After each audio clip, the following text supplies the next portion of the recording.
Hi guys, ഇന്ന് നമ്മൾ ഒരു വളരെ വ്യത്യസ്തമായിട്ട് ക്രോഷ്യ സ്റ്റിച്ചസ് ഒന്നുമല്ല നമ്മൾ പഠിക്കാൻ പോകുന്നത്. പകരം നമ്മൾ ഞാൻ കഴിഞ്ഞ ദിവസം നമ്മളൊരു ഹെഡ് ബാൻഡ് ഉണ്ടാക്കിയില്ല. ഹെഡ് ബാൻഡ് ഉണ്ടാക്കി കഴിഞ്ഞപ്പോൾ എനിക്കൊരു ലേസ് ബാക്കി വന്നു. അപ്പോൾ ഞാനത് വെറുതെ ജെമിനായിൽ ഇട്ട് നോക്കിയിട്ട് അവരോട് ചോദിച്ചു, എനിക്കിത് വെച്ചിട്ട് ഒരു ഓവർവിയർ ഉണ്ടാക്കാൻ എങ്ങനെ ചെയ്യാൻ പറ്റും എന്ന് ചോദിച്ചു. അപ്പോൾ AI ജനറേറ്റ് ചെയ്ത ഒരു പിക്ചറാണ് നിങ്ങൾ സൈഡിൽ കാണുന്നത്. ഞാനിതിനെ റെപ്ലിക്കേറ്റ് ചെയ്യാനാണ് നോക്കിയത്. ഓക്കെ, അപ്പം ഞാൻ അതിന് ചെയ്ത പ്രോസസ്സ്, അല്ലെങ്കിൽ ഞാനൊരു ഡ്രസ്സ് സ്റ്റിച്ച് ചെയ്യാൻ ഞാൻ എന്തൊക്കെ പ്രോസസ്സാണ് ചെയ്യണമെന്നുള്ളത് ഞാൻ കാണിച്ചു തരാം. അപ്പോൾ ഞാൻ ആദ്യം തന്നെ അതിന് വേണ്ട കാര്യങ്ങൾ, അതായത് ഞാൻ ആ പിക്ചറിലുള്ള പോലെ ഞാനിതിങ്ങനെ ഡ്രോ ചെയ്ത് ഞാനിങ്ങനെ സ്കെച്ച് ചെയ്ത് ഇതിൽ എന്തൊക്കെയാണ് വേണ്ടത് എന്നുള്ളതാണ് ആഡ് ചെയ്തിട്ടത്. അപ്പോൾ ഇതിലിപ്പോൾ നിങ്ങൾക്ക് നോക്കിയാൽ കാണാം, ഇവിടെയാണ് ആ ലേസ് വരുന്നത്. പിന്നെ ഈ രണ്ട് പാനലും മെഷായിട്ടും അതിനെ സിംഗിൾ ക്രോഷ്യ വെച്ചിട്ട് ജോയിൻ ചെയ്യുക. അതേപോലെ തന്നെ ഇത് ഫ്രണ്ട് പാനൽ ഇങ്ങനെ തന്നെ. അപ്പോൾ ഇങ്ങനെ ഞാൻ ഫസ്റ്റ് മെഷർ ചെയ്ത്, അതായത് ഞാൻ സ്കെച്ച് ചെയ്തതിന് ശേഷം ഞാൻ ഇതിൻ്റെ യാൺ കളറും നീഡിൽസും ഒക്കെ ഡിസൈഡ് ചെയ്യും. പിന്നെ വേണ്ടത് നമുക്ക് ഇതിന് എത്ര പാനൽസ് വേണം എന്നുള്ളതാണ്. അപ്പോൾ ഈ ഒരു മെഷ് അല്ലെങ്കിൽ ഒരു ഹെഡ് ബാൻഡ് എനിക്ക് ഓൾറെഡി ഉണ്ടായിരുന്ന കാരണം ഞാൻ മെഷ് ക്രിയേറ്റ് ചെയ്തു. പിന്നെ ഉണ്ടായിരുന്നത് ഈ 4 പാനൽസാണ്. അപ്പോൾ എനിക്ക് പിന്നീട് ഉണ്ടാക്കേണ്ടി വരുന്നത് 4 പാനൽസും ഇവിടെ ഫ്രണ്ടിലോട്ട് കൊടുക്കാൻ അതേപോലെ തന്നെ ഒരു ലേസ് പാറ്റേണും കൂടെ ക്രിയേറ്റ് ചെയ്യണമായിരുന്നു. അപ്പോൾ ഞാനിവിടെ കറക്റ്റായിട്ട് എഴുതി വെച്ചിട്ടുണ്ട്. 4 മെഷ് പാനൽ, ഒരു ബാക്ക് സ്കാലോപ്പ് ഒരെണ്ണം, അത് ഓൾറെഡി നമ്മൾ ആ ലേസിൽ ഉണ്ടാക്കിയായിരുന്നു. പിന്നെ ഫ്രണ്ടിൽ 2 അപ്പോൾ ഇതിൻ്റെ പകുതി സൈസിലാണ്, അതായത് ബാക്കിലുള്ളതിൻ്റെ പകുതി സൈസിലാണ്, കാരണം ഫ്രണ്ടിൽ ഓപ്പൺ ആയിട്ടാണല്ലോ വരുന്നത്. അങ്ങനെ ചെയ്യാനാണ് ഉദ്ദേശിച്ചത്. ഓക്കെ, അപ്പോൾ അത് ഞാൻ ഓൾറെഡി സ്കെച്ച് ചെയ്തു. അതിന് ശേഷം ഞാനിവിടെ എൻ്റെ മെഷർമെൻ്റ് എടുത്തു. ഓക്കെ, എത്ര സെൻറ്റിമീറ്റർ നീളം വേണം, ഈ മെഷ് എത്ര വരും, ഓരോരോ പാനലിനും, അതായത് ഞാൻ പറഞ്ഞ മെഷ് പാനലിന് ഓരോരോ ഇതിനും എത്ര നീളം വരും എന്നൊക്കെ ഞാൻ വിഡ്ത്തും നീളവും ഒക്കെ ഞാനൊരു മെഷറിംഗ് ടേപ്പ് എടുത്തിട്ട് ഞാൻ തന്നെ മെഷർ ചെയ്തു. ഓക്കെ, അപ്പോൾ ഇതാണ്. അപ്പം വൺസ് അതിനെ സ്കെച്ച് ചെയ്ത് എന്തൊക്കെ ചെയ്യണമെന്ന് കണ്ടു കഴിഞ്ഞാൽ ഞാൻ ഫസ്റ്റ് ചെയ്യുക മെഷർമെൻ്റ് എടുക്കുക എന്നുള്ളതാണ്. അന്നേരമാണ് നമ്മുടെ സ്റ്റിച്ചസ് ഏതൊക്കെയാണെന്ന് കണ്ടുപിടിക്കാൻ പറ്റുള്ളൂ. പിന്നെ എൻ്റെ കയ്യിൽ ഞാനിതിന് മുന്നേ നിങ്ങൾക്ക് കാണിച്ചു തന്നിട്ടുണ്ട്. അതുപോലെ 2 ബുക്കുണ്ട്.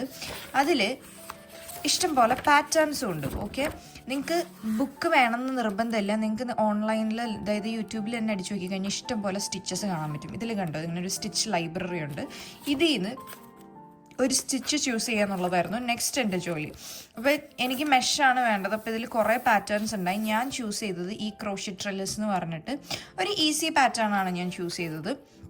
വളരെ സിമ്പിളായിട്ട് എനിക്കൊരു പാനൽ ഒരു 30 മിനിറ്റ്സിലൊക്കെ ഉണ്ടാക്കാൻ പറ്റും, കാരണം മെഷാണല്ലോ, നമുക്ക് അധികം വർക്കില്ല.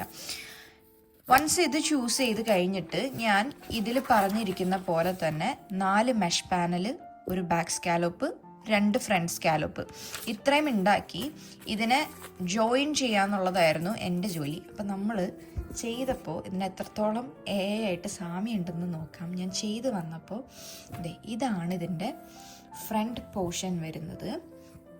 ഓക്കെ, നിങ്ങൾക്ക് നോക്കിയാൽ മനസ്സിലാവും. ഞാനിതെല്ലാം സെപ്പറേറ്റ് ആയിട്ടാട്ടോ ചെയ്തത്.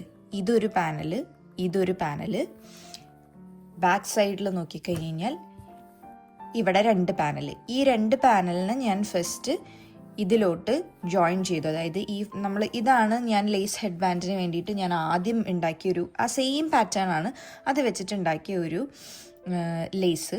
ആ ലേസിലോട്ട് ഈ 2 പാനലും ജോയിൻ ചെയ്തു.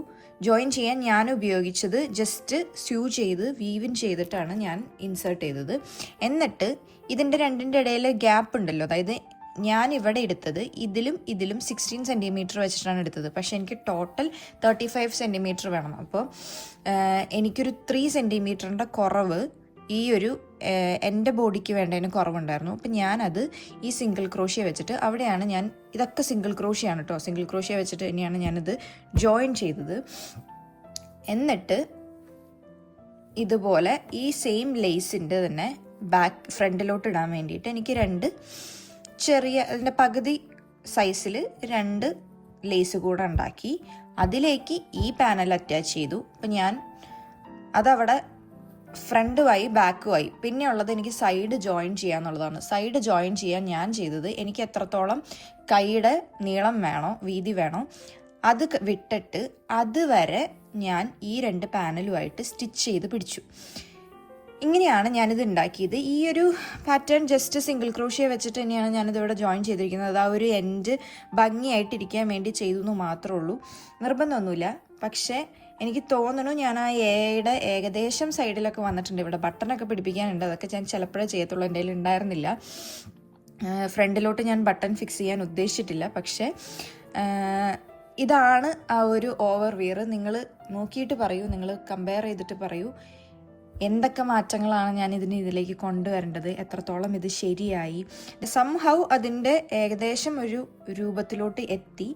നിങ്ങൾ നോക്കിയിട്ട് താഴെ കമൻറ്റ് ചെയ്യൂ. ഇതിന് ഞാൻ ഇതുപോലത്തെ ഇനിയും വീഡിയോസ്, നിങ്ങൾക്ക് ചലഞ്ച് ചെയ്യുന്ന വീഡിയോസ് വേണമെന്നുണ്ടെങ്കിൽ നിങ്ങൾ അതും മെസ്സേജ് ചെയ്യൂ.